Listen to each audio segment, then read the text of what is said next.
òkè káfárì ìjọ tó pa Jésù làwọn kápítà lọ jí ṣé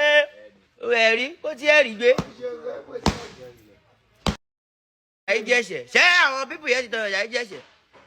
Ọlọ́run fẹ́ kọ́ ẹlẹ́ṣẹ̀ o so now everybody they are all ẹlẹ́ṣẹ̀.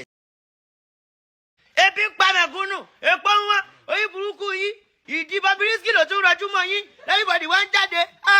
ẹ tún fẹ́ dó Bobrisky ṣé ẹ fẹ́ dó ni ẹ filẹ̀ ẹ sọ̀rọ̀ mí olóyin burúkú ni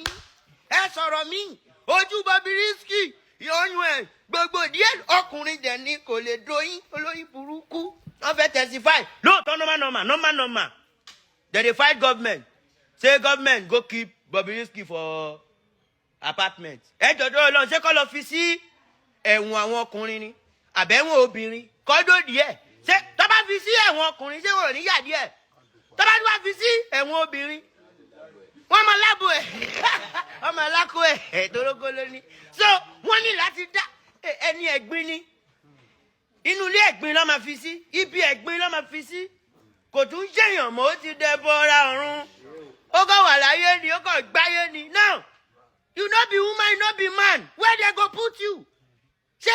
ṣé mọ̀ pé àwọn ẹlẹ́wọ̀n ọkùnrin ọ̀tọ̀ Ọlọ́run ní já sẹ́wọ̀n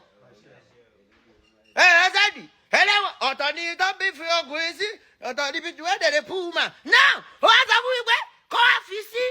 àárín àwọn ògbóni kíní fáwọ̀ wọ́n máa yà díẹ̀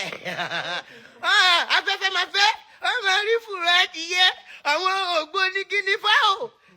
tó ti dóbò ti pẹ́ ó wà lórí Bobrisky ọmọ àdó so.